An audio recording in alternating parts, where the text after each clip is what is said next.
6:30 மணிலேருந்து மத்தியானம் 1 மணி முடிய நாராயணியம் படித்தா ஃபுல்லாக எல்லா ஸ்லோகம் படித்து ரொம்ப சிறப்பாக பண்ணியிருந்தாங்க. நாராயணியம் ரொம்ப அருமையாக பண்ணினாங்க. இன்னைக்கு சாயங்காலம் நம்ம வந்து 2 குழந்தைகள் தான் சொல்லணும். இன்னைக்கு பார்த்தா சின்ன பையன் கூட சொல்கிறோம், குழந்தைகள் தான் சொல்லணும். அதே மாதிரி 2 பேரும் வந்திருக்கா அன்றைக்கி. ஸ்ரீ சர்வேஷ் ஸ்ரீராம் அண்ட் ஸ்ரீ ஸ்ரீநிதி 2 பேரும் பார்க்கறதுக்கே ரொம்ப க்யூட்டாக அழகாக இருக்கா. இன்றைக்கி அவன் வந்து விநாயகர் விஜயத்தை பற்றி உபன்யாசம் பண்ண போகிறார். அது ரொம்ப சிறப்பாக அமையணும், சிறப்பாக இருக்கணும். எல்லாரும் அதுக்கு இருந்து கேட்டு பயன்படணும். பிறகு நான் பின்னாடி மறுபடியும் பேச வருவேன். அவளுக்கு நான் இருக்கிறது போல அவர் தொடர்ந்து இதை பண்ணிட்டு வரட்டும். Shri Sarvesh Sriram and Srinidhi please continue.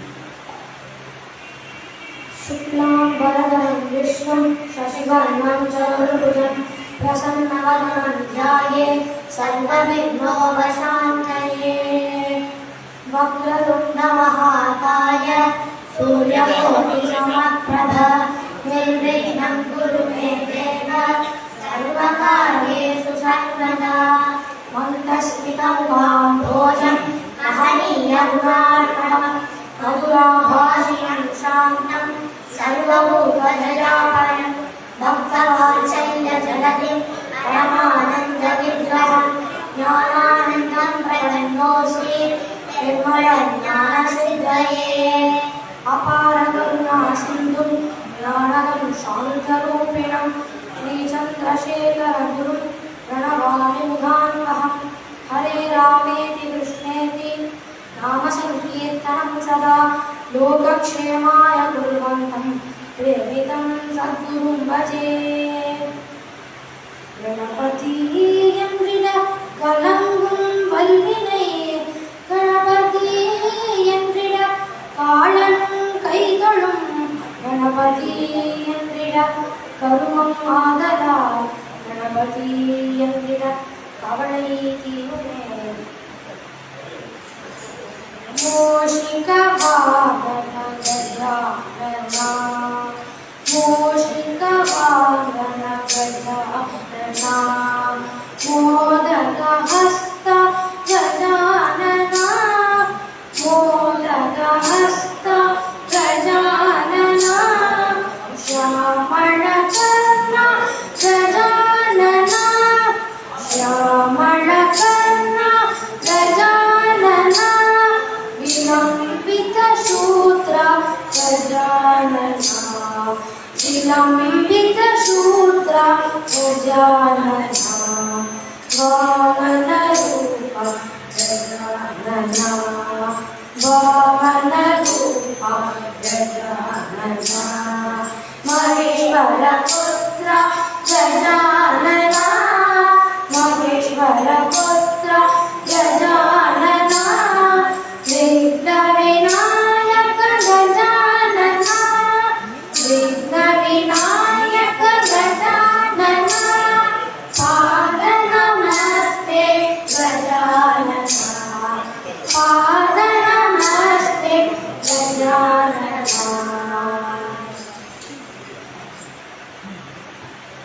மனுஷாலாம் எப்படி வாழணும் அப்படின்னு நம்மளுக்கு ஒரு முன்னோடியா இருந்து வாழ்ந்து காமிச்சவா தான் நம்ம சனாதன தர்மத்தோட தெய்வ திருமூர்த்திகள்.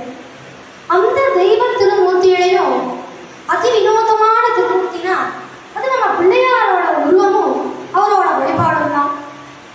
தெய்வம்னு ஒன்று இருந்தா அது இந்த லோகம் முழுமைக்கும் தான். ஆனா அது எங்களோடது என்னோடது அப்படின்னு விசேஷமா ஆசையோட பக்தியோட பிரியம் காட்டி ஆசையோட பக்தி செலுத்துறத பக்தியோட வெளிப்பாடு அப்படின்னு சொல்லுவா.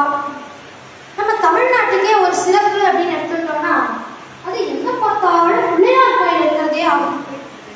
கோயில்னா விமானம் கட்டி கூறு அமைக்கணும்னு கிடையாது. பிடிச்சி வச்சா பிள்ளையார் அப்படின்னு சொல்லுவா.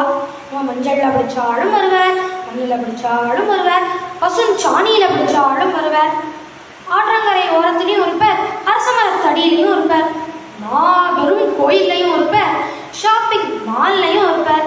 இப்படி தெருவுக்கு தெரு பிள்ளையார் கோயில் தான்.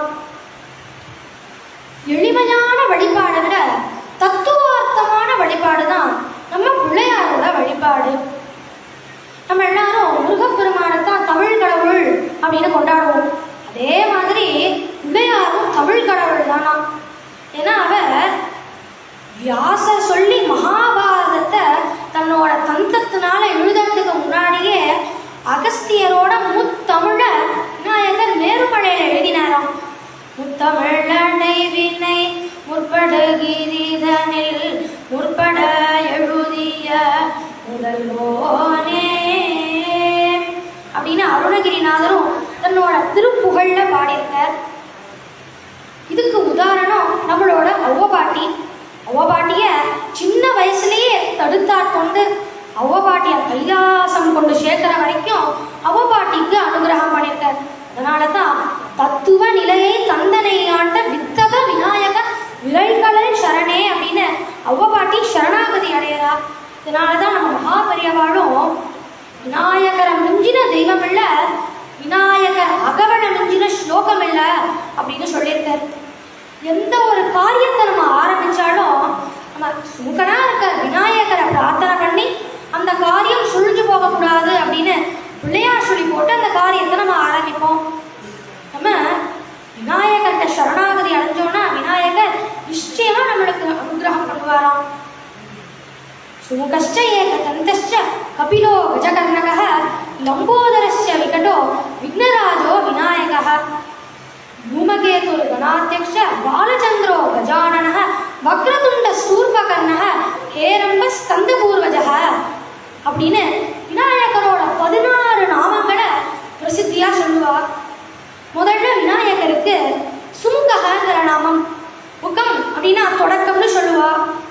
எந்த காரியத்தை நம்ம ஆரம்பிச்சாலும் சுமுகனா இருக்கிற விநாயகரை பிரார்த்தனை பண்ணிட்டு ஆரம்பிக்கிறதுனால அவருக்கு சுமுகங்கிற நாமம்.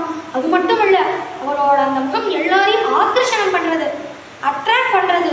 அதனால அவருக்கு சுமுகஹ அப்படின்னு நாமம். ஏகதந்தஹ அப்படின்னு நாமம், அதாவது ஒரே டஸ்கு உடையவர் அப்படின்னு நாமம், ஒரே தந்தம். இவருக்கு ஏன் ஒரே தந்தம் அப்படின்னா இதை வெவ்வேறு புராணங்கள் வெவ்வேறு விதமா சொல்லியிருக்கா. தன்னோட தந்தத்தை உடைச்சு விநாயகர் வியாசர் சொல்ல சொல்ல மகாபாரதம் எழுதினார் அப்படின்னு ஒரு புராணம் சொல்றது. மற்றொரு புராணம் இவர் கஜமுகாசுரனோட சண்டை போடுறதுக்காக தன்னோட தந்தத்தை உடைச்சு ஆயுதமா யூஸ் பண்ணினார் அப்படின்னு ஒரு புராணம் சொல்றது. மற்றொரு புராணம் ஒரு சமயம் பரசுராம சிவபெருமான பிரார்த்தனை பண்ணி அவருக்கு பரசுங்கிற ஆயுதம் கிடைக்கிறது. அதுக்கு சிவனுக்கு தேங்க் பண்ணலாம் அப்படின்னு இவர் கைலாசத்துக்கு போக பிள்ளையார் இவரை தடுத்து நிறுத்துறார்.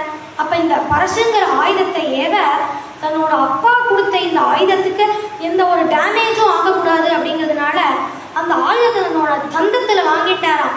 அதனால அவரோட தந்தம் ரெண்டாம் முறிஞ்சுடுறது, உடஞ்சுடுறது. அதனால இவருக்கு ஏகதந்தக அப்படின்னு நாமம். அக கஜானன பத்மாகம் கஜானன மஹர்நிஷம் அநேகதந்தம் உத்யானம் ஏகதந்தம் உபாஸ்மஹே. விநாயகருக்கு கபிலஹ அப்படின்னு நாமம். கபிலஹ அப்படின்னா சிகப்பு நிறத்தோட கூடியவர் அப்படின்னு நாமம். ஒரு சமயம் பிள்ளையார் கஜமுகாசுரனை திருச்செங்காட்டாங்குடியில சம்ஹாரம் பண்ணிடுறார். அப்ப அந்த இடமே ரத்தக்காடா மாறிடுறது.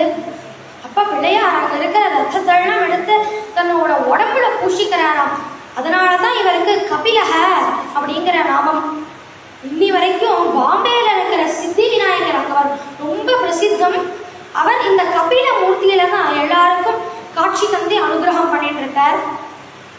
விநாயகருக்கு கஜகர்ணகஹ அப்படின்னு நாமம். நம்ம எல்லாருக்கும் தெரியும் விநாயகருக்கு யானை முகம்தான். பொதுவா யானைகளுக்கு யானைகளோட காதுல மதஜலம் மதநீர் அப்படின்னு ஒரு ஜலம் தேங்கும். அதுக்கு அட்ராக்ட் ஆகி பூச்சிகள்லாம் வருமா, அதெல்லாம் நெருங்கக்கூடாது அப்படிங்கிறதுனால தான் பிள்ளையார் எப்போதுமே தன்னோட காதை ஆட்டிகிட்டே இருப்பேன். அந்த ஆட்டுறது எப்படி இருக்குன்னா அருள் காற்ற வர்ஷிக்கிற விசிறி மாதிரி இருக்கான் விநாயகரோட காது. அதனால இவருக்கு கஜகர்ணகஹ அப்படின்னு நாமம். விகடஹ அப்படின்னு நாமம். விகட கவி மெஜிஷியன் அப்படின்னா இந்த காலத்துல நம்ம சொல்றோம் இல்லையா, இது போல விநாயகரும் மேஜிக் பண்றாராம். அவரோட மேஜிக் மூலமா எல்லாரையும் ஆகர்ஷணம் பண்றார், எல்லாரையும் அட்ராக்ட் பண்றார். சின்னவால இருந்து பெரியவா வரைக்கும் விநாயகரை விழுந்து விழுந்து நமஸ்காரம் பண்ணி வணங்குறா. அதனால இவருக்கு விகடக அப்படின்னு நாமம். விக்னராஜக அப்படின்னு நாமம். இந்த நாமம் விநாயகரோட அதிகாரத்தை குறிக்கிறது. பிரம்மா படைப்புக்கும் பெருமாள் ஸ்திதிக்கும் சிவபெருமான் லயத்துக்கும் அம்பாள் சக்திக்கும் லக்ஷ்மி தனத்துக்கும் சரஸ்வதி கல்விக்கும் இப்படி ஒவ்வொரு தேவதைக்கும் ஒரு ஒரு ஆஃபீஸ் இருக்கு. இப்படி நம்மளோட பிள்ளையாரோட ஆஃபீஸ் என்னன்னு பார்த்தோம்னா விக்னங்களை நிவர்த்தி பண்றது தான் அவரோட ஆஃபீஸும். அதனால இவருக்கு விக்னராஜக அப்படின்னு நாமம். விநாயகக அப்படின்னு நாமம். நாயகக அப்படின்னா தலைவர்னு அர்த்தம். விநாயகனா விசேஷமான தலைவர்னு அர்த்தம்.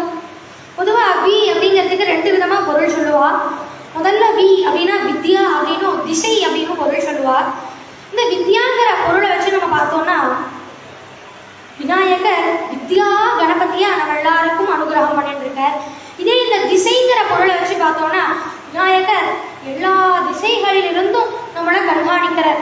நம்ம பண்ற குற்றங்களுக்கு நம்மளுக்கு உரிய தண்டனையும் நம்ம பண்ற பாவங்களுக்கு நம்மளுக்கு நரக்கத்தையும் நம்ம பண்ற புண்ணியங்களுக்கு நம்மளுக்கு சொர்க்கத்தையும் தரவல்ல தெய்வமா இருக்கார் விநாயகர். அதனால இவருக்கு விநாயக அப்படின்னு நாமம். தூமகேது அப்படின்னு நாமம். தூமம் அப்படின்னா புகைன்னு சொல்லுவா. கேது அப்படின்னா ஃபிளாக்னு சொல்லுவா. நெருப்புல இருந்து வர புகை ஃபிளாக் மாதிரி அசையதான். அதனால அக்னி பகவானுக்கு தூமகேதுன்னு நாமம். அக்னி பகவானுக்கு தானே தூமகேதுன்னு நாமம். பிள்ளையாருக்கு எதுக்கு தூமகேதுன்னு நாமம்னா பிள்ளையார் தூமாங்கிற அசுரனை சம்ஹாரம் பண்ணினதுனால இவருக்கு தூமகேது அப்படின்னு நாமம். கணாத்தியக்ஷக அப்படின்னு நாமம். அத்தியக்ஷக அப்படின்னா தலைவர்னு சொல்லுவா. கணங்கள் பூதகணங்களுக்கெல்லாம் இவர் தலைவராக இருக்கிறதுனால இவருக்கு கணாத்தியக்ஷக அப்படின்னு நாமம். பாலச்சந்திரக அப்படின்னு நாமம். இவருக்கு ஏன் பாலச்சந்திரகிற நாமம்னா சந்திரனை தன்னோட ஃபோர்ஹெட்டில் வச்சுட்டு இருக்கார். அதனால இவருக்கு பாலச்சந்திரகிற நாமம். ஒரு சமயம் சந்திரன் விநாயகரோட இந்த உருவத்தையும் அவரோட அந்த பெரிய வயரையும் பார்த்து கேலியா பேசுறாராம். இவருக்கு என்ன இவ்வளோ பெரிய வயர் இருக்கு, இவர் என்ன இவ்வளவு சாப்பிடுவாரா அப்படின்னு கேலியா பேசுறார். அப்ப விநாயகர் இதை கேட்டு சந்திரனுக்கு சாபம் கொடுக்கிறார். சந்திரனும் அந்த சாபம் தாங்கிக்க முடியாம பூலோகத்துக்கு வந்து கடல்ல போய் ஒழிஞ்சுக்கிறார். அப்ப தேவர்கள்லாம் சந்திரன்கிட்ட போய் சொல்றா, நீங்க மறுபடியும் விநாயகரை பிரார்த்தனை பண்ணிக்கோங்க, உங்களோட இந்த சாபத்தை இவர் நிவர்த்தி பண்ணுவார் அப்படின்னு சொல்ல சந்திரன் போய் விநாயகரை பிரார்த்தனை பண்ணிக்கிறார். விநாயகரும் சந்திரனுக்கு அனுகிரகம் பண்ணி சந்திரனை தன்னோட ஃபோர்ஹெட்ல வச்சுட்டாராம். அதனால இவருக்கு பாலச்சந்திரக அப்படின்னு நாமம். விநாயகருக்கு கஜானனக அப்படின்னு நாமம். ஆனனக அப்படின்னா முகம்னு சொல்லுவா. கஜானனகனா ஆனை முகத்தோட கூடியவர். அதனால இவருக்கு கஜானனக அப்படின்னு நாமம். வக்ரதுண்டக அப்படின்னு நாமம். அதாவது வளைந்த தும்பிக்கையை உடையவர். இந்த வக்ரதுண்ட விநாயகரை பிரார்த்தனை பண்ணி தான் தீட்சிதர் தன்னோட முதல் கீர்த்தனைய இந்த வக்ரதுண்ட விநாயகர் மீது பாடுறார். வக்ரதுண்ட மகாகாய சூரியகோடி சமப்பிரப நிர்விக்னம் குருமே தேவ சர்வகாரியேஷு சர்வதா. விநாயகருக்கு சூர்பகர்ணக அப்படின்னு நாமம். சூர்பம் அப்படின்னா முரம்னு சொல்லுவா. கர்ணம் அப்படின்னா காது. விநாயகரோட காது முரம் மாதிரி உஷாரதான். முதல்ல இந்த முரத்தோட பயன் என்னன்னு பார்த்துக்குவோம். அசுத்தமா இருக்கிற தானியத்தெல்லாம் இந்த முரத்துல போட்டு குறைஞ்சோன்னா அந்த அசுத்தங்கள்லாம் காத்துல பறந்துடும். அந்த தானியம் மட்டும் அந்த முரத்திலேயே தங்கும். அதுபோல விநாயகர்கிட்டையும் நம்ம கேட்கிற கோரிக்கைகள், விருப்பங்கள், ஆசைகள் இதெல்லாம் விநாயகர் தன்னோட காதுல வாங்கி வச்சுப்பார். அப்புறம் அவர் சிந்தனை பண்ணுவாராம், இந்த கோரிக்கை தர்மமான முறையில இருக்கா அப்படின்னு சிந்தனை பண்ணி அது தர்மமான முறையில இருந்ததுன்னா அந்த கோரிக்கையை, அந்த விருப்பத்தை நிச்சயமா விநாயகர் தீர்த்து வைப்பார். அதனால இவருக்கு சூர்பகர்ணக அப்படின்னு நாமம். விநாயகருக்கு ஹேரம்பக அப்படின்னு நாமம்.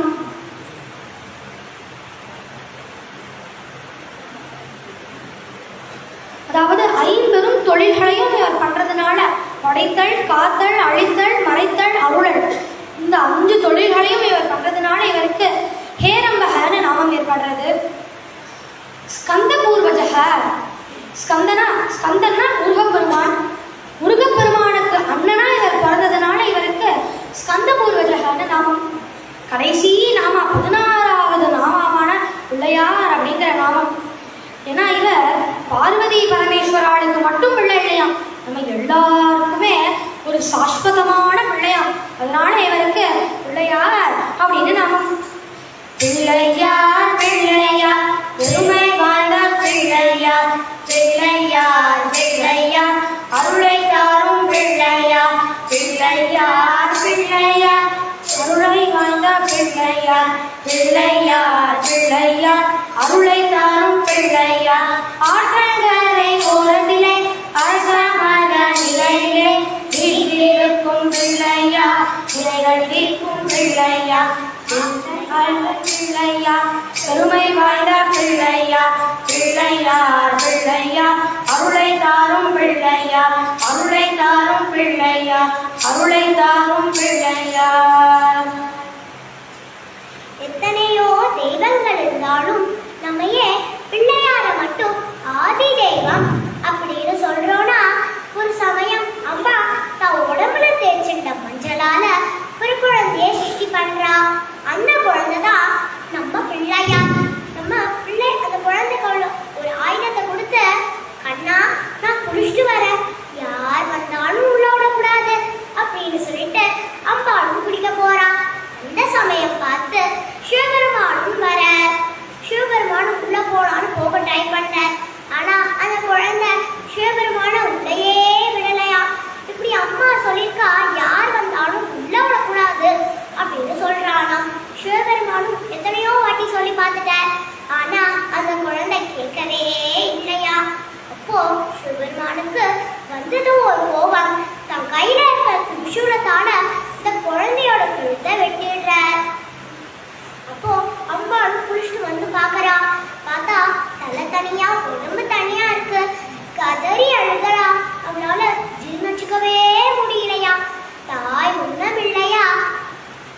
சிவபெருமானும் அம்பாளை சமாதானப்படுத்த, ஆனா அம்பாள் சமாதானமே ஆகலையா.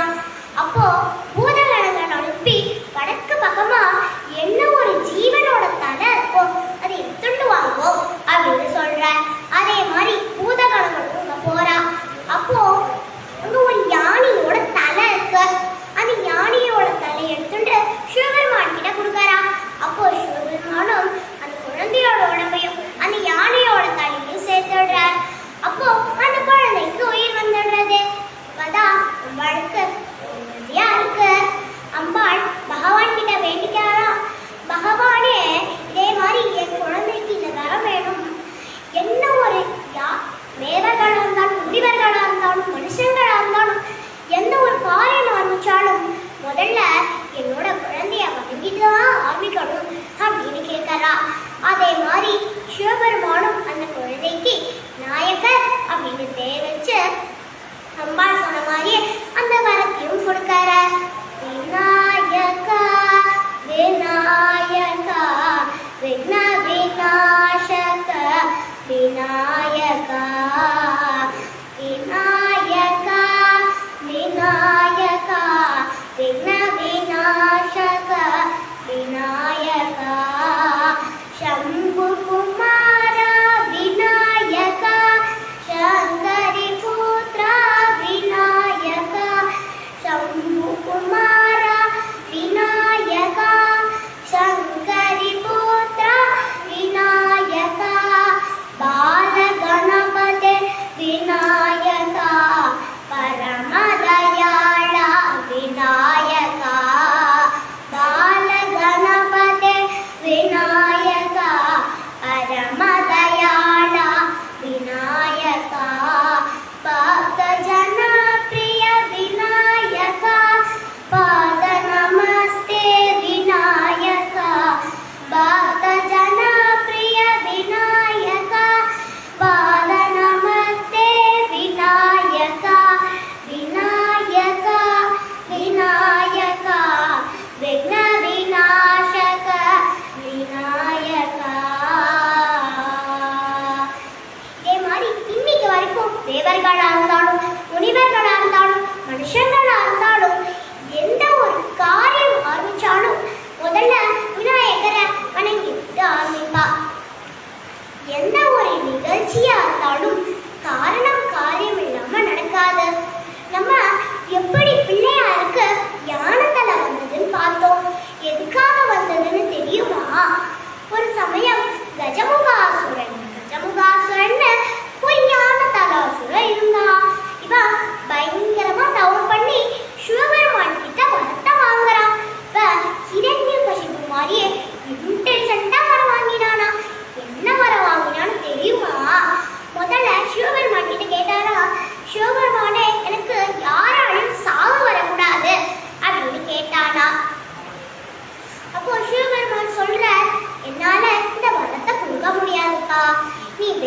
ஏதாவது வரத்தை கேளு அப்படின்னு சொல்றார்.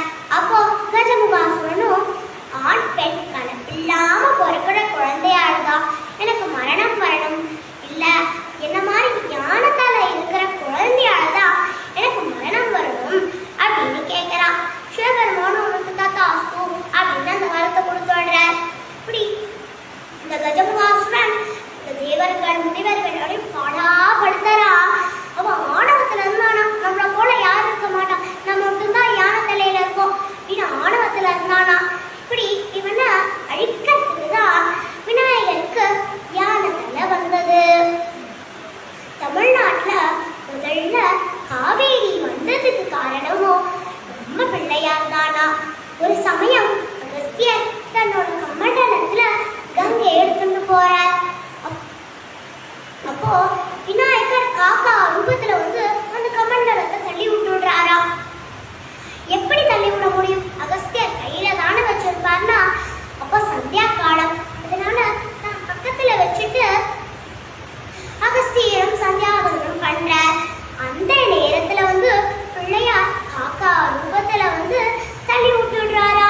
அந்த கமண்டலத்துல இருந்தவங்க பறந்து விருந்து போகந்தா. எப்படி பிள்ளையார் காக்கா ரூபத்துல வந்து தள்ளி விட்டார்ல, அதனால அந்த குங்கு எப்படி போனது, பறந்து விரிந்து போனதுனால ஏரி நதியும் சேர்த்து காவேரி அப்படின்னு பேர் வந்தது.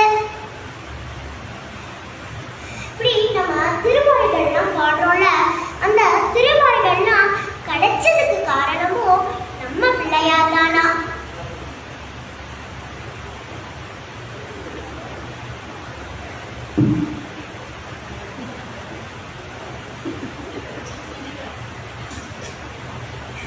ஒரு சமயம் ராஜராஜ சோழன் வந்து சிவபெருமான் கிட்ட பிரார்த்தனை பண்ணிக்கிறாராம்.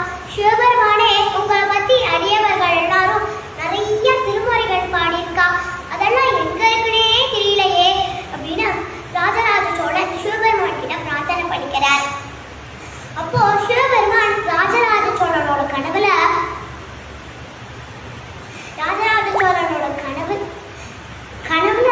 நீ திருநாரையூருக்கு போ, அங்க இருக்க பொல்லா பிள்ளையார தரிசனம் பண்ணு அப்படின்னு சொல்ற. அதே மாதிரி ராஜராஜ சோழனும் திருநாரையூருக்கு போற, அங்க இருக்க பொல்லா பிள்ளையார தரிசனம் பண்ற. அப்போ பொல்லா பிள்ளையாருக்கு பக்கத்துல நம்பியாண்டார் நம்பின்னு ஒருத்தர் உட்கார்ந்துட்டு இருக்கார். யார் இந்த நம்பியாண்டார் நம்பினா, இந்த நம்பியாண்டார் நம்பியோட அப்பாதான் இந்த கோவில்ல நைவேத்தியம் பண்ணுவார். அப்போ அவர் ஒரு நாள் கட்டாயமா ஊருக்கு போறாரு. அதனால நம்பி கிட்ட சொல்ற, நம்பி நான் இன்னைக்கு கட்டாயமா ஊருக்கு போகணும்பா, இன்னைக்கு ஒரு நாள் நீ பிள்ளையாருக்கு நைவேத்தியம் பண்ணினேன் அப்படின்னு சொல்லிட்டு நைவேத்தியத்தை கொடுக்கறார். நம்பி நம்பியும் பிள்ளையாருக்கு நைவேத்திய பாத்திரத்தை பக்கத்துல வச்சுட்டு சாப்பிடுங்கோ சாப்பிடுங்கோ சாப்பிடுங்கோன்னு சொல்றாரா. ஆனா பிள்ளையார் சாப்பிடவே இல்லையா. அப்போ நம்பி கதறி அழுகிறாரா. அப்போ பிள்ளையாரும் நம்பி அப்படின்னு கூப்பிட்டு சாப்பிட்டாரா. இப்படி காலி பாத்திரத்தோட வீட்டுக்கு போனாரா. அப்போ அம்மா அப்பா கேட்டா, இங்க இருந்த பிரசாதம்லாம் எங்கடா அப்படின்னு கேட்டா. அதுக்கு நம்பியும் சொல்ற, அம்மா பிள்ளையார் சாப்பிட்டாமா அப்படின்னு சொல்ற. ஆனா அவ நம்பியாண்டா நம்பவே இல்லையா. அப்போ ஒரு அசரீரி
இவ்விதமா தோப்பு கண்ணம் போறதுனால நம்மளுக்கு தானா ஒரு அடக்கம் வருதுன்னு பெரியவா எல்லாரும் சொல்லியிருக்கா. விப்ரதன் அப்படின்னு ஒரு வேடுவன் இருந்தான். அவன் காட்டில் இருக்கிற விலங்குகளை வேட்டையாடி சாப்பிட்றதும், அதே மாதிரி அந்த பக்கமாக யாராச்சும் வந்தானா அவளை வழிப்பறி பண்ணி அவள்கிட்ட இருந்து கொள்ளடிக்கிறதுமா தன்னோட வேலையை வச்சுட்டு இருந்தான். இவனுக்கு பகவத் பக்தியெல்லாம் கிடையாது. ஒரு சமயம் அந்த காடு வழியா ஒரு முனிவர் வர, அந்த முனிவர்கிட்டையும் இந்த விப்ரதன் கொள்ளடிக்கலாம் அப்படின்னு போறார். ஆனா அந்த முனிவரோட தேஜஸோ என்னமோ அந்த முனிவரை பார்த்த உடனே அந்த முனிவரோட காலில் சாஷ்டாங்கமா நமஸ்காரம் பண்ணிடுறான். அப்ப அந்த முனிவர் சொல்ற, ஒரு காஞ்சி போன மரக்குச்சிய கொடுத்து இந்த மரக்குச்சியை நீ நட்டுவை, நான் சொல்லித்தர இந்த மந்திரத்தை சொல்லிட்டே இரு. எப்ப இந்த காஞ்சி போன மரக்குச்சி துளிர் விடுறதோ அப்ப பிள்ளையார் உனக்கு காட்சி தந்து அனுகிரகம் பண்ணுவார் அப்படின்னு சொல்லிட்டு அந்த முனிவர் கடன்படுறார். அந்த முனிவர் கணபதி மகாமந்திரத்தை உபதேசம் பண்ணிட்டு போறார். இவனும் சரி, இவர் சொல்லியிருக்காரு, இந்த முனிவர் சொல்லியிருக்காரு, நம்மளும் செஞ்சுதான் பார்ப்போம் அப்படின்னு அந்த குச்சியை ஒரு ஆற்றங்கரை ஓரமா நட்டுட்டு அந்த கணபதி மகாமந்திரத்தை ஜபம் பண்ணிட்டே இருக்கான். அவன் ஜபம் பண்ணி அவனோட 2 புருவத்துக்கும் நடுவில் ஒரு தும்பிக்கையா முளைச்செடுத்தான். அந்த முனிவர் சொன்ன மாதிரியே அந்த காஞ்சி போன மரக்குச்சி துளிர் விடுறது. அப்ப பிள்ளையார் இவன் இந்த விப்ரதனுக்கு காட்சி தந்து அனுகிரகம் பண்ணி இவனுக்கு விப்ரதன் அப்படிங்கிற நாமம் போய் புருஷுண்டி முனிவர் அப்படின்னு இவனுக்கு நாமம் ஏற்படுறது. அந்த காஞ்சி போன மரக்குச்சி அதன் பிறகு கற்பக விருட்சமா மாறிடுறது. இந்த விஷயத்த நாரதர் தேவேந்திரன் சொல்றார். இப்ப தேவேந்திரன் கற்பக விருட்சம் தேவலோகத்துல தானே இருக்கணும், பூலோகத்துல எதுக்கு இருக்கணும் அப்படின்னு அந்த கற்பக விருட்சத்தை கேட்கறதுக்காக இந்த புருஷுண்டி முனிவர்கிட்ட வந்து கேட்கிறான். அப்ப அந்த புருஷுண்டி முனிவரும் உங்களோட வரங்கள் எல்லாத்தையும் நிவர்த்தி பண்ற பிள்ளையார் இருக்கும்போது இந்த கற்பக விருட்சம்லாம் நமக்கு எதுக்கு அப்படின்னு கற்பக விருட்சத்தையே தேவேந்திரன் கொடுத்துடுற. இப்படி முதல்ல கற்பக விருட்சம் பூலோகத்துல தான் இருந்தது. சக்தி சகித கணபதிம் சங்கராதிசேவிதம் விலக்த சகல முனிவர சுரராஜ வினுத குருகுகம் பக்தாணி போஷகம் பவசுதம் விநாயகம் பக்தி முக்தி பிரதம் உஷிதங்கம் சக்தபதம் புஜம் பவயமி சக்தி சகித கணபதிம் சங்கராதிசேவிதம் விரக்த சகல முனிவர சுரராஜ வினுத குரு குகம். பிள்ளையாரோட அவதாரத்தை திருஞான சம்பந்தர் தன்னோட தேவாரத்தை சொல்றார். உம்மை கொலமிகு கரியது வடிகோ தனதடி வழிபடுபவரிட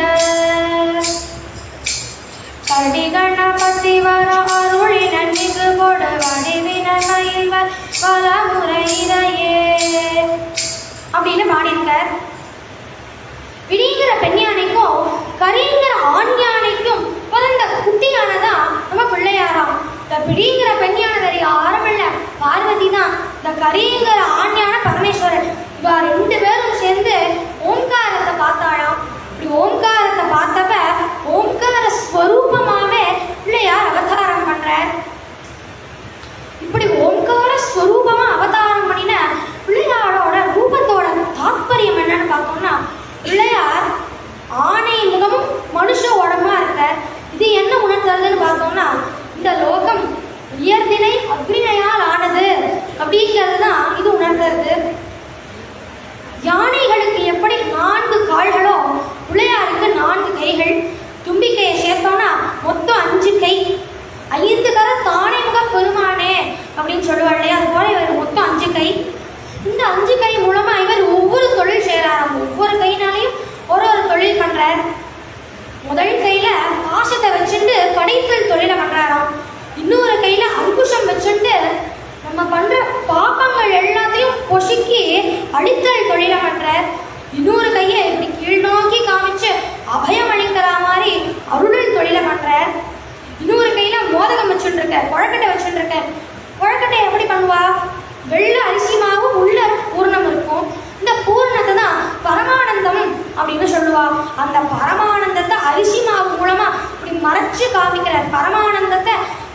வளர்ச்சி காமிக்கிறதுனால மலைத்தல் தொழிலை பண்றார். அவரோட தும்பிக்கையை பார்த்தோம்னா மூச்சு வாங்கி விடுற மனித சரீரத்தை தான் உணர்த்துறார். அந்த மனித சரீரத்துல எவ்வளவு காலம் உயிர் தங்கணுமோ அவ்வளவு காலம் தங்கி அந்த சரீரத்தை காத்தல் தொழில் பண்றார் பிள்ளையார். பிள்ளையாரோட உறுப்புலயே அவரோட எந்த உறுப்பை பார்த்து நம்ம எல்லாரும் அட்ராக்ட் ஆகும்? அவரோட அந்த பெரிய வயறு தானே. அவர் என்ன அவ்வளவு சாப்பிடுவாரா அப்படின்னு பார்த்தோம்னா அதெல்லாம் கிடையாது. இந்த லோகமே அவரோட வயத்துல அவர் தாங்கிக்கிறார். அதனால அவரோட வயது அவ்வளவு பெருசா இருக்கு. விநாயகரோட காதை பார்த்தோம்னா அவரோட காதும் பெருசா இருக்கு. அவரோட காது பக்தர்களுக்கு அனல் காற்றுனால எந்த ஒரு பாதிப்பும் ஏற்படக்கூடாது அப்படின்னு அருள் காற்ற வர்ஷிக்கிற விசிறி மாதிரி இருக்காம அவரோட காது. இப்படி விநாயகரோட ஒவ்வொரு உருவமும் பார்த்தோம்னா பெருசா இருக்கு. அவரோட கையாகட்டும், வயராகட்டும், காதாகட்டும், இதெல்லாம் பெருசா இருக்கு. ஆனா அவரோட கண்ணை பார்த்தீங்களா, அது மட்டும் சின்னதா இருக்கு. இது என்ன உணர்த்துறதுன்னு பார்த்தோம்னா எதையும் நோக்கரிய நோக்கா பார்க்கணும் அப்படிங்கிறது தான் இது உணர்த்துறது. நோக்கரிய நோக்கே நுண்ணுக்கரிய நுண்ணுணர்வே. அதாவது அவரோட அந்த ஞான திருஷ்டி நம்ம எல்லாருக்கும் கிடைச்சாலே நம்ம பண்ணிடுற எல்லா பாவமும் நம்மளை விட்டு போயிடும்.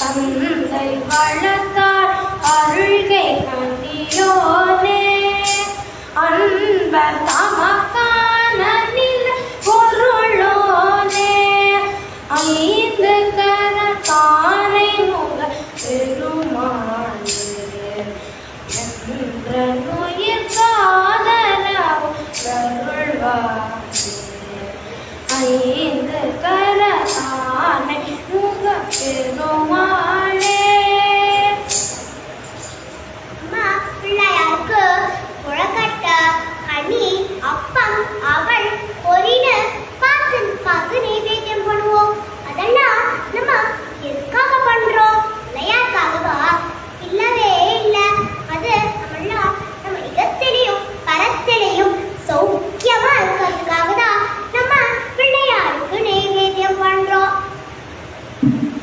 மூஷிக வாகன மோதகஸ்தன் கையில மோதகம் வச்சிருப்பா. மோதகம்னா கொழுக்கட்டை. இந்த கொழுக்கட்டை எப்படி பண்ணுவோம்? வெள்ளை அரிசி மாவு இல்ல தேங்காய் வெள்ளம் சேர்ந்த பூர்ணம். இந்த வெள்ளை இருக்க அரிசி மாவு தான் நம்ம சுத்தி இருக்க மாயை. இந்த உள்ள இருக்க பூர்ணம் தான் நம்மளோட அன்பு, பாசம், சாந்தம், நிதானம்லாம் நம்ம உள்ள இருக்க பூர்ணம். இந்த மேல இருக்க அரிசி மாவுல நம்ம சுத்தி இருக்க மாயைனா மதம், மோகம், கோபம், பொறாமை, இதெல்லாம் நம்ம சுத்தி இருக்க மாயை. இதுலேருந்து என்ன தெரியறதுன்னா நம்ம இந்த மாயையெல்லாம் நீக்கிட்டு உள்ள இருக்க பூர்ணத்துவம் அடையணும். அதுக்காக தான் நம்ம கொழுக்கட்டையை நைவேத்தியம் பண்ணுவோம். அடுத்து நம்ம கனியை நைவேத்தியம் பண்ணுவோம். நம்ம கனியை நைவேத்தியம் பண்ணுவோம். ஆனால் காயை நைவேத்தியம் பண்ண மாட்டோம். ஏன்னா கனினா தானா பழுத்து கீழே விழுந்துடும். ஆனா காய்னா நம்ம பறிப்போல. இதுலேருந்து என்ன தெரியாது, தாத்பரியம் தெரியாதுன்னா கனி மாதிரி நம்ம பக்குவம் பட்டாதான் பகவானை அடைய முடியும். காய் மாதிரி பக்குவம் பண்ணலனா பகவானை அடைய முடியாது. அதனாலதான் நம்ம கனியை நைவேத்தியம் பண்றோம். அடுத்து நம்ம அப்ப நைவேத்தியம் பண்ணுவோம். இந்த அப்ப எப்படி பண்ணுவோம்? மைதா மாவோ கோதுமை மாவோ வெள்ளத்தோட கரைச்சு எண்ணெயிலையோ நெய்லையோ போட்டு பொரிச்சு விநாயகருக்கு நைவேத்தியம் பண்ணுவோம். அப்போ அது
தூய மதயானை மத்தளவீரனை உத்தமி புதல்வனை மட்டவில் மலர்கோடு அணிவேனே தமிழடை வினை முற்படுகிறனில் முற்பட எழுதிய முதல்வோனே முப்புறம் எரி செய்த அச்சிவன் உரைரகம் அச்சது பொடி செய்த அறிவீரா அத்துயரது கொடு சுப்பிரமணி படும் அப்புனம் அதனிடை இவமாகி அப்புற மகளுடன் அச்சிறு முருகனை அக்கணோ மனமருள் பெருமாளே மட்டவில் மலர்கோடு அணிவேனே அணிவோ.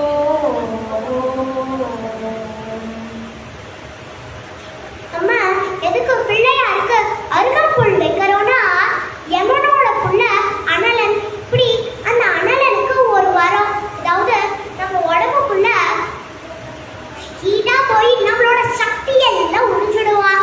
இதே மாதிரி தேவர்கள் முனிவர்கள் எல்லாரையும் படாப்படுத்தலாம். தேவர்கள் எல்லாரும் விநாயகர் கிட்ட சரணாகதி அடைகிறார். இப்போ விநாயகரும் இந்த அனலை பாயில போட்டு முழுகிடுறாரா. அப்போ இந்த லோகமே வெப்பமா இருக்கா. ஏன் இந்த லோகமே வெப்பமா இருக்குன்னா அவரோட வயிற்றுக்குள்ள தானே இந்த அண்ட சராசரமும் இருக்கு. அதனால இந்த லோகமே வெப்பமா இருக்கா. அப்போ சப்த முனிவர்களும் 21 அருகம்புல்ல பிள்ளையார் தலையில வைக்கிறார். அப்போ இந்த லோகமே குளிர்ச்சி அடைந்ததா. அதனாலதான் நம்ம பிள்ளையாருக்கு அருகம்புல் சாப்பிடுவோம். நம்மையே எருகம்பூ வந்து பிள்ளையாருக்கு சாத்துவோம்னா பிள்ளையார் எளிமையான தெய்வம் இல்ல, அதனால ஈஸியா கிடைக்க எருகம்பூவை பிள்ளையாருக்கு சாத்துவோம். பிள்ளையாருக்கு ஒரு ஊர்ல அவர் பண்ற அனுகிரகத்துக்கு ஏத்த மாதிரி நாமம் அமைஞ்சிருக்கு. ஸ்ரீசைலத்துல இருக்கிற மல்லிகார்ஜுனர் கோயில்ல இருக்கிற பிள்ளையார் கோயிலுக்கு யாரெல்லாம் வந்திருக்கா, அவ என்னென்னலாம் பண்ணியிருக்கான்னு அட்டெண்டன்ஸ் எடுப்பாராம். அதனால அந்த பிள்ளையாருக்கே சாட்சி கணபதி அப்படின்னு நாமம் ஏற்படுறது. அதே மாதிரி கங்கை கொண்ட சோழபுரத்துல இருக்கிற சிவன் கோயில்ல கட்டின மேல்ஸ்திரிக்கு கணக்கு வழக்குகள்லாம் போடுறதுக்கு ரொம்ப கஷ்டமா இருக்குதா. அப்ப பிள்ளையாரப்பா அப்படின்னு பிள்ளையார பிரார்த்தனை பண்ணிக்க பிள்ளையார் கங்கை கொண்ட சோழபுரத்துல கணக்கு வழக்குகள்லாம் போட்டு கொடுத்தாராம். அதனால இந்த பிள்ளையாருக்கு கணக்கு பிள்ளையார் அப்படின்னு நாம செங்கல்பட்டுக்கு பக்கத்துல ஆதனூருங்கிற ஊர்ல ஒரு பிள்ளையார் இருக்க. அங்க சங்கீத வித்வான்கள்லாம் கச்சேரி நல்லா போகணும், நல்லா பாடணும் அப்படின்னு அவள்லாம் பிரார்த்தனை பண்ணிப்பா. அப்படி பிரார்த்தனை பண்ணிக்கிறதுனாலே அந்த பிள்ளையாருக்கு சங்கீத விநாயகர் அப்படின்னு நாமம் ஏற்பட்டுடுறது. மதுரை மீனாட்சி அம்மன் கோயில்ல 108 பிள்ளையார் இருக்க. பாவாடை பிள்ளையார் பக்தர்கள்னா அந்த பிள்ளையாருக்கு பாவாடை சாத்தி வழிபடுவா, அதனால பாவாடை பிள்ளையார். விபூதி பிள்ளையார் பக்தர்கள்னா விபூதி அபிஷேகம் பண்ணுவா, அவளோட கையாலேயே பண்ணுவா, அதனால விபூதி பிள்ளையார். முக்குருணி விநாயகர் ஒரு சமயம் திருமலை நாயக்கருக்கு தீராத நோய் வந்துடுறது. அவர் ரொம்ப கஷ்டப்படுற சிவபெருமான பிரார்த்தனை பண்ணிக்கிறார். அப்ப சிவபெருமான அவரோட கனவுல வந்து நீ எனக்கு ஒரு தெப்ப குளம் கட்டு அப்படிங்கிற. சரின்னு சொல்லிட்டு திருமலை நாயக்கரும் ஒரு தெப்ப குளத்துக்காக தோன்ற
பேட்டையில இருக்கிற பிள்ளையார் அந்த ஊர்ல இருக்கிறவாளுக்கெல்லாம் கையில சுளுக்கு, கால்ல சுளுக்கு, கழுத்துல சுளுக்குன்னா அவ இந்த டாக்டர்க்கெல்லாம் போய் அப்பு பஞ்செல்லாம் எடுக்க மாட்டாளாம்.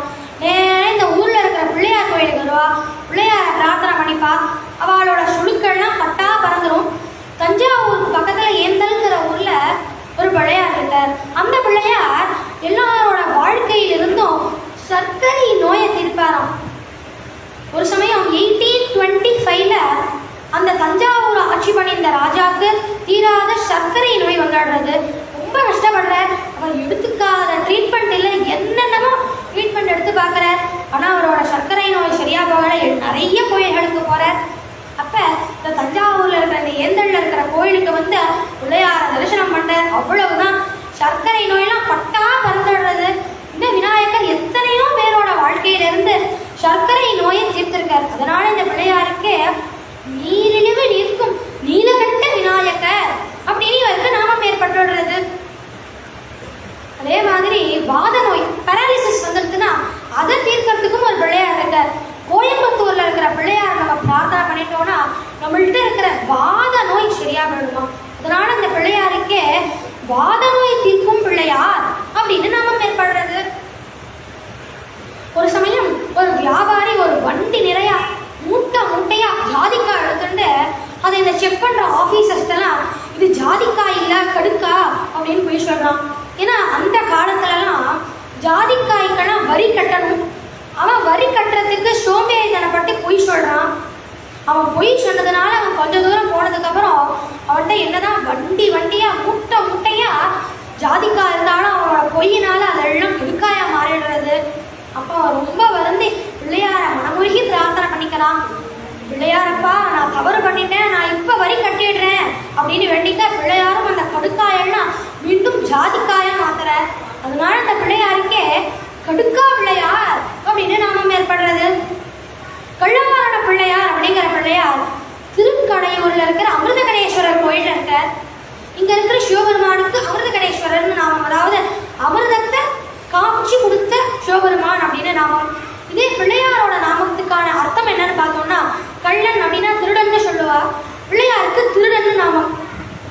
சிவபெருமானுக்கு என்னடான்னா அமிர்தத்தை காட்சி கொடுத்தவன்னு நாமம், பிள்ளையாருக்கு என்ன திருடன்னு நாமம் இருக்கேன்னு பார்த்தோம்னா, ஒரு சமயம் பார்க்கடலை கடைஞ்சப்ப அவளோட தேவர்களுக்கு அமிர்தம் கிடைச்சது. அந்த அமிர்தத்தை அவ பிள்ளையார பிரார்த்தனை பண்ணிக்காமே அந்த அமிர்தத்தை அவ அடிச்சுக்கிறா.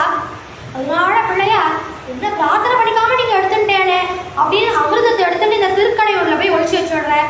அப்ப தேவர்கள்லாம் சிவபெருமான பிரார்த்தனை பண்ணிக்கிறா. அப்ப சிவபெருமான் திருக்கடை கொடுக்கிறார். அப்பதான் அப்படி அமிர்தத்தை இருக்கிற இடத்த காமிச்சு கொடுத்ததுனால இங்க இருக்கிற சிவபெருமானுக்கு அமிர்த கடேஸ்வரர் அப்படின்னு நாமம். அப்புறமா தேவர்கள்லாம் பிள்ளையார வணங்கி அவளுக்கு அமிர்தம் கிடைச்சது. அதனால இங்க இருக்கிற பிள்ளையாருக்கு கள்ளவாரண பிள்ளையார் அப்படின்னு நாமம். காசியில இவர் வணங்குற அப்ப இவரோட இந்த தொழு நோய் பட்டா பறந்துடுறது. இவ்வளவு பிள்ளையாரை பத்தி நம்ம இப்ப பார்த்துருக்கோம். அப்படி இருக்கும்போது வாதாபி கணபதியை பத்தி பார்க்காம நம்மளால எப்படி இருக்க முடியும்?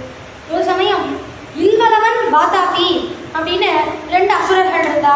அவ 2 பேரும் கஜமுகாசுரன் மாதிரியே ரொம்ப இன்டெலிஜென்ட்டா வரமா. அந்த அண்ணனும் அதை சாப்பிட்டுட்டு ஆஸ்வாசப்படுத்திப்பார். அப்படி ஆஸ்வாசப்படுத்திட்டு இருக்கும் போது வாதாபி வெள்ளவா அப்படின்னு இல்வலவன் சொல்ல, வாதாபியும் அந்த அந்தனரோட வயிற்ற கிழிச்சுட்டு வெளில வந்து அந்த அந்தனரை இவா 2 பேரும் ஆகாரமா சாப்பிடுவார். இது ஆம்பளமா மாத்தி வாதாபியையே அகஸ்தியருக்கு கொடுக்கிறார். அகஸ்தியரும் சாப்பிட்டுட்டு ஆஸ்வாசப்படுத்திக்கிறார். அப்படி ஆஸ்வாசப்படுத்திட்டு இருக்கும்போது வாதாபி வெள்ளவான இல்வலவன் சொல்றதுக்கு முன்னாடியே தன்னோட வயிற்றுல வாதாபி தான் இருக்கான் அப்படிங்கிறத தெரிஞ்சிருந்த அகஸ்தியர் பிள்ளையாரோட அனுகிரகத்தினால அவர் தெரிஞ்சுக்கிறார். உடனே வாதாபி ஜீரணமாகட்டும் அப்படின்னு சொல்லிடுறார். இல்வலவனும் வாதாபி வெள்ளவா வாதாபி வெள்ளவான்னு சொல்லிட்டே இருக்கார். வாதாபி வெள்ளையே வரல. இல்வலவனுக்கு கோபம் வர்றது. அகஸ்தியரை சண்டைக்கு விநாயகர் அப்படின்னு பிள்ளையார் இருக்கார். சிவபெருமான் திரிபுர சம்ஹாரத்துக்காக தன்னோட ரதத்துல ஏறி திரிபுர சம்ஹாரத்துக்கு கிளம்புற. அப்ப அவரோட ரதத்தோட அச்சு 2ஆ முறிஞ்சிடுறது. என்னடா இப்படி ஆடுதே அப்படின்னு யோசிக்கும் போதுதான் நம்ம பிள்ளையார வணங்காம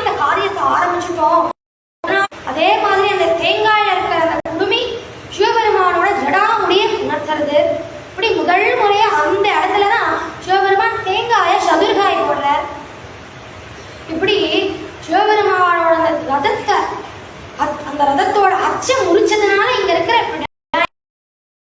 ஏழையிலையோ குளத்திலையோ கொண்டு அந்த விநாயகரை நம்ம கரைச்சிடுவோம். இதைத்தான் நம்ம வழக்கமா வச்சுட்டு இருக்கோம். ஆனா இந்த கணபதி அக்ரஹாரத்துல இருக்கிறவாள்னா அந்த கணபதி அக்ரஹாரத்துல இருக்கிற பிள்ளையார் கோயிலுக்கு போய் தான் கணேச சதுர்த்தியே விசேஷமா கொண்டாடுவா. ஒரு சமயம் அந்த விநாயகர் சதுர்த்தியை விசேஷமா கொண்டாடுவா. அதே மாதிரி ஸ்வேத விநாயகர் அப்படிங்கிற பிள்ளையார் திருவலஞ்சுழியில இருக்கார். ஒரு சமயம் அமிர்தமே வரலையா, அப்ப தேவேந்திரன் நொரதான் வர்றது. அந்த நொர மூலமா தேவேந்திரன் விநாயகரை பிடிச்சு அந்த விநாயகரை வணங்குறார். அந்த விநாயகரை வணங்கினதுக்கு அப்புறம் தான் அமிர்தமே வந்தது அப்படின்னு சொல்லுவா. இப்படி தேவேந்திரன் அந்த நுரையினால அதோட தும்பிக்கை வளைஞ்சிருக்கான். அதனால இந்த ஊருக்கே திருவலஞ்சுழின்னு நாமம் ஏற்படுறது. அது மட்டும் இல்ல, இந்த ஊருக்கு பக்கத்துல ஓடுற ஏரி கூட வலது பக்கமா வளைஞ்சுதான் ஓடுறதாம். அதனால இந்த ஊருக்கு திருவலஞ்சுழி அப்படின்னு நாமம் ஏற்படுறது. கும்பகோணத்துக்கு பக்கத்துல திருப்புரம்பியம்ங்கிற ஊர்ல பழைய விநாயகர் அப்படின்னு ஒரு பிள்ளையார் இருக்கார். இந்த பிள்ளையாரோட பவர் எப்பேற்பட்டதுன்னா, இவர் ஒவ்வொரு யுகம் முடிஞ்சதுக்கு அப்புறமும் வர அந்த பிரளயத்தை இவரால் தடுத்து நிறுத்த முடியுமா. ருத்தயுகம் முடிஞ்சதுக்கு அப்புறம் அந்த பிரளயத்தை ஒரு கிணத்துல தடுத்து நிறுத்தினாராம். அப்ப வருண பகவான் கடல்ல இருந்து கிடைச்ச கடல் சங்கு, நத்தான் புழு, கிளிஞ்சல், இந்த கடல் முறை இதெல்லாம் வச்சு இந்த விநாயகரை சிருஷ்டி பண்ற. இந்த விநாயகரோட ஸ்பெஷல் என்னன்னு பார்த்தோம்னா, இவருக்கு விநாயகர் சதுர்த்தி சொக்கட்டான் பிள்ளையார் அப்படின்னு ஒரு பிள்ளையார் இருக்கார். சொல் கேட்டான் பிள்ளையார் அப்படிங்கிறது தான் மறுபடி சொக்கட்டான் பிள்ளையார்னு ஆயிடுது. அதாவது நம்மளோட வாக்குக்கு ஏற்ற மாதிரி, நம்மளோட குறிக்கோள், நம்மளோட வேண்டுதலுக்கு ஏற்ற மாதிரி நம்மளோட எல்லா வரங்களையும் தீர்த்து வைக்கிறதுனால இவருக்கு சொக்கட்டான் பிள்ளையார் அப்படின்னு நாம ஏற்படுறது. ஊத்தனூர் பதிங்கிற ஊர்ல முக்தீஸ்வரர் கோயில்ல இருக்கிற பிள்ளையாரோட ஸ்பெஷல் என்னன்னு பார்த்தோம்னா, பொதுவா விநாயகர் எல்லாருமே கஜமுகத்தோட ஆணை முகத்தோட தான் இருக்கார். ஆனா இங்க இருக்கிற விநாயகர் மட்டும் நரமுகத்தோட மனித முகத்தோட காட்சியளிக்கிறாராம். அதுதான் இந்த சித்திரபதியில இருக்கிற முக்தீஸ்வரர் தெரிஞ்சிருக்கும் இல்லையா. அந்த யாகத்துக்கு எல்லாரையும் கூப்பிடுறாரு, ஆனா சிவபெருமான மட்டும் கூப்பிடல. அப்ப சிவபெருமான் ரொம்ப கோபப்பட்டு வீரபத்ரன்கிறவனை சிருஷ்டி பண்ணி அந்த தக்ஷனோட கழுத்தை வெட்டி, அதே மாதிரி அந்த வந்திருக்கிறவ எல்லாருக்கும் சாபம் கொடுக்கிறார். அது போல சூரிய பகவானுக்கும் ஒரு சாபம் வந்துடுறது. அப்ப சூரிய பகவான் அந்த சாபம் தாங்க முடியாம ரொம்ப கஷ்டப்படுறார். சிவபெருமான்கிட்டே போய் சரணாகதி அடைகிறார். சிவபெருமானையே போய் பிரார்த்தனை பண்ணிக்கிறார். அப்ப சிவபெருமான், நீ சூரிய பகவான் இன்னி வரைக்கும் இந்த விநாயகரை வணங்கிட்டே இருக்காராம். அதே மாதிரி திருஆனைக்காவல்ல அகிலாண்டேஸ்வரி அம்பாள் ரொம்ப உக்ரம் ஆடுறா. அப்ப அம்பாளோட உக்ரம் தனியனும் அப்படின்னு ஜகவத்பாத அம்பாளோட செல்ல பிள்ளையார அம்பாளுக்கு முன்னாடி பிரதிஷ்டை பண்ற. தன்னோட செல்ல தபனோ உபமண்டலா. அதே மாதிரி பண்டாசுர யுத்தத்தப்ப அம்பாள் விநாயகர்கிட்ட பிரார்த்தனை பண்ணிட்டாராம். இந்த விக்ன அப்படின்னு பிரார்த்தனை பண்ணிக்க விநாயகரும் அந்த விக்ன யந்திரத்தை பொடி பொடி ஆக்கினார். மகா கணேசனிர் பின்ன விக்னயந்திர பிரஹர்ஷிதா. கும்பகோணத்துல கரும்பாயிர பிள்ளையார் அப்படின்னு ஒரு பிள்ளையார் இருக்கார். ஒரு சமயம் ஒரு வியாபாரி பசிக்கிறது அப்படின்னு கேட்கிறார். ஆனா அந்த வியாபாரி அதெல்லாம் கொடுக்க முடியாது அப்படின்னு மறுத்துடுறா. அங்க பக்கத்துல இருந்தவா கூட சொன்னா, குழந்தைய பார்த்தா பிள்ளையார் மாதிரி இருக்கு, பசிக்கிறதுங்கிற ஒரு கருவு தான் கூட. வியாபாரி பொய் சொல்றானா, நீங்க நினைக்கிற மாதிரி இது ஒன்றும் கரும்பு கிடையாது, இது நாடல் குச்சி, இது உப்பு கறிக்கும், இது பக்கத்துல இருக்கிற கரும்பு ஆலையில கொடுத்தாதான் இது இனிக்கும் அப்படின்னு பொய் சொல்றான். அப்ப அந்த குழந்தை சொல்றதான், இவ்வளவு கரும்பு இருந்தும் இதெல்லாம் நாணல் குச்சி. அதை செக் பண்ணிட்டு, ஐயா நீங்க எங்களை எவ்வளவு நாளா ஏமாத்தின்னு இருக்கேன்னு எங்களுக்கு தெரியல, கரும்பு அப்படின்னு சொல்லிட்டு நாணல் குச்சியை கொடுத்துட்டு இருக்கேளே அப்படின்னு அதெல்லாம் ரிஜெக்ட் பண்ணிடுறா. அப்ப பார்த்தா அவன் பொய் சொன்னதுனால அவன் கட்டா மூட்டையே அடுத்துன்னு போன கரும்பு எல்லாம் நாணல் குச்சியா மாறிடுறது. அப்ப அந்த பிள்ளையார் கோயிலுக்கு வந்து பிள்ளையார மனமுருகி பிரார்த்தனை பண்றார். அப்ப மீண்டும் அந்த நாணல் குச்சி எல்லாம் கரும்பா மாறிடுறது. அதனால தான் இங்க இருக்கிற பிள்ளையாருக்கு கரும்பாயிர பிள்ளையார் அப்படின்னு நாமம். திருவாரூர்ல மாற்றுரைத்த பிள்ளையார் அப்படின்னு ஒரு பிள்ளையார் இருக்கார். இந்த விநாயகரோட சரித்திரம் ரொம்ப அற்புதமான சரித்திரம். ஒரு சமயம் சுந்தரர் சிவபெருமான பிரார்த்தனை பண்ணி நிறைய பொற்காசுகள் வாங்கிக்கிறார். இந்த பொற்காசுகள்லாம் எடுத்துட்டு இவர் இப்ப விருத்தாச்சலத்துல இருக்கார். இந்த பொற்காசுகளோட இவர் திருவாரூருக்கு போகணும். அத்தனையும் எடுத்துட்டு எப்படி திருவாரூருக்கு போக முடியும்னு விருத்தாச்சலத்துல இருக்கிற மணிமுத்தாறுல சிவபெருமான பிரார்த்தனை பண்ணி, இப்ப நான் இந்த பொற்காசுகள்ல இந்த மணி போறேன், திருவாரூர்ல இருக்கிற கமலாலயத்துல நான் இதெல்லாம் மறுபடியும் வாங்கிக்கிறேன் அப்படின்னு சொல்லிட்டு மணிமுத்தாறுல இந்த பொற்காசுகள் எல்லாம் விட்டுட்டு போறார். அப்படி விட்டுட்டு போறதுக்கு முன்னாடி அதுல இருந்து ஒரு சிறு மச்சத்தை மட்டும் எடுத்துக்கிறார். அதே மாதிரி அதுக்கப்புறமா சுந்தரர் திருவாரூர்ல இருக்கிற கமலாலயத்துல கிடைச்ச பொற்காசுகளோட தரம் கம்மியா இருக்கு அப்படின்னு மாற்ற சரியா உணர்த்திடுறார். அதுக்கப்புறமா சுந்தரர் அதுக்கப்புறமா சுந்தரர் சிவபெருமான பிரார்த்தனை பண்ணி அந்த மாற்ற சரியா இந்த விநாயகருக்கே மாற்றுரைத்த பிள்ளையார், அந்த மாற்ற சரியா உரைத்தார் இல்லையா, இதனால இவருக்கு மாற்றுரைத்த பிள்ளையார் அப்படின்னு நாமம் ஏற்படுறது. இவ்வளவு பிள்ளையாரை பத்தி நம்ம இப்ப பார்த்தோம். நம்ம நங்கநல்லூர் வரசித்தி விநாயகரை பத்தி நம்மளால பார்க்காம இருக்க முடியுமா? நம்மளோட சித்த பொதுவா நம்ம நங்கநல்லூர்ல சின்ன காஞ்சிபுரம் அப்படின்னு சொல்லுவாங்க. ஏன்னா முக்குக்கு கோயில். அப்படிப்பட்ட இந்த நங்கநல்லூர்ல முதல்ல அந்த கோயில்னா அது நம்ம பிள்ளையார் கோயிலும் ராஜராஜேஸ்வரி அம்மன் கோயிலும் தான். அப்படிப்பட்ட இந்த விநாயக சதுர்த்தியில எங்களுக்கு வாய்ப்பளித்த பெரியவாளுக்கு எங்களோட நன்றியை நாங்கள் தெரிவிச்சுக்கிறோம். இந்த இடத்துல எங்களோட குருவான ஸ்ரீமதி மோகனா ஸ்ரீனிவாசன் அவர்களுக்கும் எங்களோட நன்றியை நாங்கள் தெரிவிச்சுக்கிறோம். நாங்கள் 2 பேரும் சின்னவா, வயசுலையும் சரி அனுபவத்திலையும் சரி. நீங்க தான் குணமிருப்பின் ஏற்ற குற்றமிருப்பின் எங்களுக்கு மன்னிச்சு அனுகிரகம் பண்ணணும். கணபதி பாலயமா, கணபதி குணபதி கணபதி மாமபதி கணபதி குரபதி பாலயமா, கணபதி பால கணபதி ராஜ கணபதி கம்பீர கணபதி சதன கணபதி மகாபி கணபதி கணபதி கணபதி கணபதி கணபதி கணபதி பாலயமா, கணபதி குணபதி கணபதி மகபதி கணபதி சுரபதி பாலயமா, வரபதி சுரபதி பாலயமா, வரபதி சுரபதி பாலயமா. சத்குருநாத் மகாராஜ் கி கோவிந்த நாம சங்கீர்த்தனம், ஜானகி காந்த ஸ்மரணம், ஜெய ஜெய ராம ராம. ஹர நம பார்வதி பதயே. ஹர ஹர மகாதேவா. தென்னாடுடைய சிவனே போற்றி, எந்நாட்டவர்க்கும் இறை. குழந்தைகள் ரொம்ப சிறப்பா நம்மளுக்கு எல்லாருக்கும் தெரிஞ்ச ஒரு இதையே எல்லாம் எழுந்து போகாம இருக்கிற அளவுக்கு அவளை அட்ராக்ட் பண்ணி உட்கார வச்சு எல்லாரையும் ரொம்ப அழகா சொல்லியிருக்காங்க. எல்லாரும் தெரிஞ்ச கதைனாலும் எல்லாரும் கண்டிப்பா இன்னும் கேட்கறதுக்கு ஆவலா இருந்தா எல்லாரும். அதுதான் ரொம்ப விசேஷம். இந்த குழந்தைகளை பத்தி 2 வார்த்தை ஆரம்பத்தையே சொல்லியிருக்கணும். நான் எல்லாரும் வந்தப்பறம் சொல்லலாங்கிறதுக்காக நான் லேட்டா எடுத்துருந்தேன். ஸ்ரீராம் இவருக்கு 12 வயசு தான் ஆகுது. அதே மாதிரி அந்த குழந்தைக்கு வந்து ஸ்ரீநிதி 8 வயசு தான் ஆகுது. நம்ம சின்ன வயசுல இவ்வளவு பக்தியோட நாட்டின்னு சொல்றது ரொம்ப ஆனந்தமா இருந்தது. இதெல்லாம் பார்க்கறதுக்கு ரொம்ப கொஞ்சம் இன்னும் வாயு மழலை கூட இன்னும் கொஞ்சம் 100% இதுவாகலாம் இல்லை. ரொம்ப அழகா இருந்தது, கேட்கறதுக்கு ரொம்ப ஆனந்தமாகவும் இருந்தது. இந்த சர்வேஷ் வந்து சின்ன வயசுலேருந்து ஹரிகதாவில் ரொம்ப இன்ட்ரெஸ்ட் எடுத்துக்கிட்டு மோகனா சீனிவாசன் மற்றும் திரு ஆனந்த் தயாநிதி அவார்டை பயிற்சி பெற்று இருந்திருக்கார். திருமதி சித்ரா மூர்த்தி மாமியிடம் திருப்புகழ் இசை பயின்றிருக்கார். திரு ராம்பிரசாத் அவர்களும் தேவாரம் திருவாசகம் பயின்று வருகிறார். ஸ்ரீமதி ஸ்ரீவித்யா சீனிவாசன் இசை பயின்று வருகிறார். 5 வயதிலிருந்தே இவர் கோயிலையும் பிற மங்கள நிகழ்வுகளிலும் ஆன்மீக சொல் பண்ணிட்டு வர்றார். 5 வயசுலேருந்து பண்ணாங்கன்னா 7 வருஷமும் பண்ணிட்டு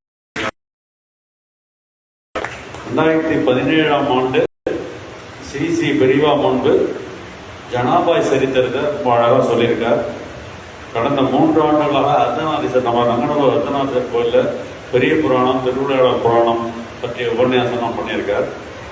நவராத்திரியை முன்னிட்டு திரு கணேச சர்மா ஸ்ரீ சுந்தர்குமார் அவர்கள் முன்னிலையில் பிரகலாத சரித்திரம் படிச்சிருக்கா. 2020 வேத பாரதியில் ராமநாம பிரபாவம் இருக்கார். அயோத்தியா மண்டபத்தில் வாதம் விவாதத்தில் கலந்துருக்கார். மேலும் நம்ம ஆதம்பாக்கம், நங்கநல்லூர், மணிப்பாக்கம் அது பக்கத்தில் இருக்கிற எல்லா கோவில்லையும் நிறைய உபன்யாசம் பண்ணியிருக்கார். இந்த சின்ன வயசுலே இவ்வளோ இடத்துல இவ்வளோ பிரபலமாக பண்ணுறதுக்கு நிஜமாக கொடுத்து வச்சிடும். நாங்களாம் கொடுத்து வச்சிருக்கோம். அவர் சொல்லி நாங்கள் கேட்டுச்சு ரொம்ப சிறப்பாக பண்ணியிருக்கார். அவருக்கு நம்ம பிள்ளையார் சார்பில் இருக்க சீனிவாசன்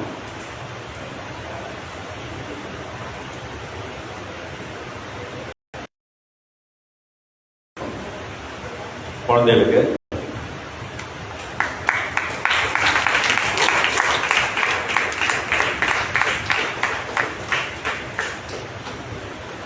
அதே மாதிரி இந்த ஸ்ரீநிதி 8 வயசு இந்த குழந்தை வெளியில் உபன்யாசத்துக்கெல்லாம் போயிட்டு இருக்கு. அதே மாதிரி கடந்த 3 ஆண்டாக அர்த்தநாதீஸ்வரர் கோயிலில் எல்லாம் மீனாட்சி கல்யாணம், பெரிய புராணம் பண்ணியிருக்கு. நவராத்திரி கிருஷ்ணன் கோவிலையும் பிள்ளையார் கோவிலையும் உபன்யாசம் பண்ணியிருக்கு. கணேச சர்மா சுந்தர்குமார் அண்ணா வந்து மகாபரிவா மகிமை பற்றி பேசியிருக்கா. வேத பாரதியில் ராமநாம பிரபாவம் பற்றி பேசியிருக்கா. அயோத்தியா மண்டலத்தில் பாண்டுரங்க சரித்திரத்தை பற்றி பேசியிருக்காங்க. அதனால் ரொம்ப இந்த வயசுலேயே இவ்வளோ எக்ஸ்பீரியன்ஸாக போனோம். ஆன்மீக டூர், பிள்ளையார் டூர் அப்படி அழைச்சிட்டு போயிட்டு அதில் எல்லாருக்குமே நிறைய விஷயங்கள், சில பேருக்கு சில விஷயங்கள் இன்றைக்கி தான் தெரிஞ்சிருக்கலாம். அந்த மாதிரி ரொம்ப அழகாக ரொம்ப பிரமாதமாக பண்ணியிருக்கா. அவளையும் கொஞ்சம் சரி.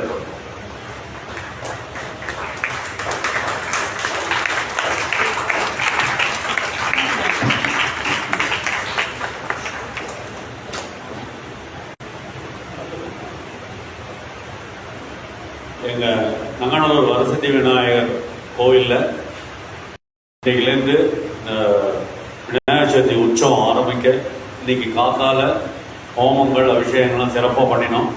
இன்னைக்கு காத்தால நாராயணியம் ரொம்ப சிறப்பாக நடைபெற்றது. அதை தொடர்ந்து இப்போ வந்து விநாயகர் விஜயம் ரொம்ப சாய் திருவா நாம சங்கீர்த்தனம். நாளான்னைக்கு 29ஆம் தேதி உபன்யாசம் மகாபரிவாளின் கருணை பற்றி ஸ்ரீ சஞ்சய் கார்த்திக் என்கிறவர் பண்ண போகிறார். அதுக்கு அந்த மாதிரி எல்லாரும் நாளைக்கு வந்திருந்து முழுசாக இருந்து எங்களுக்கு ஒரு ஆதரவு தருமாறு கேட்டுக்கிறோம். மொத்த நிகழ்ச்சியெல்லாம் பண்ணணும், ரொம்ப சிறப்பாக பண்ணணும்னு இந்த ஆண்டு அவர் குழந்தை சொன்ன. நாங்கள் சின்ன பையனாக இருக்கிறதுலேருந்து இந்த ஊரில் வளர்ந்தவா. நாங்கள் 1959லேருந்து நாங்கள் இந்த ஊரில் வளர்ந்தவன். எங்கள் அப்பா கமிட்டியெல்லாம் சேர்ந்து தான் அந்த கோயிலெலாம் ஏற்படுத்தினது. சிறப்பான ரொம்ப அருமையான அந்த குழந்தை சொன்ன மாதிரி நம்ம கேட்குற இதே அவர் கொடுப்பார்.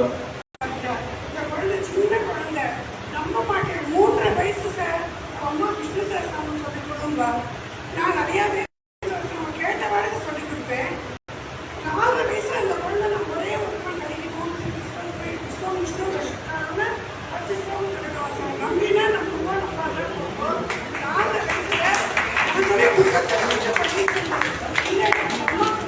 சொல்லுங்க தாத்தா படிக்கும். அது மாதிரி குழந்தை மென்மேலும் வந்து மேன்மையா மகாபலிவாடி இது பகவான் அருள் தான், வேற ஒன்றும் இல்லை. குழந்தைகளுக்கு பகவான் அருள் நல்லா இருக்கு. இது கொஞ்சம் மேலும் வரட்டும், குழந்தைகள் நல்லா சொல்லிக்கும்.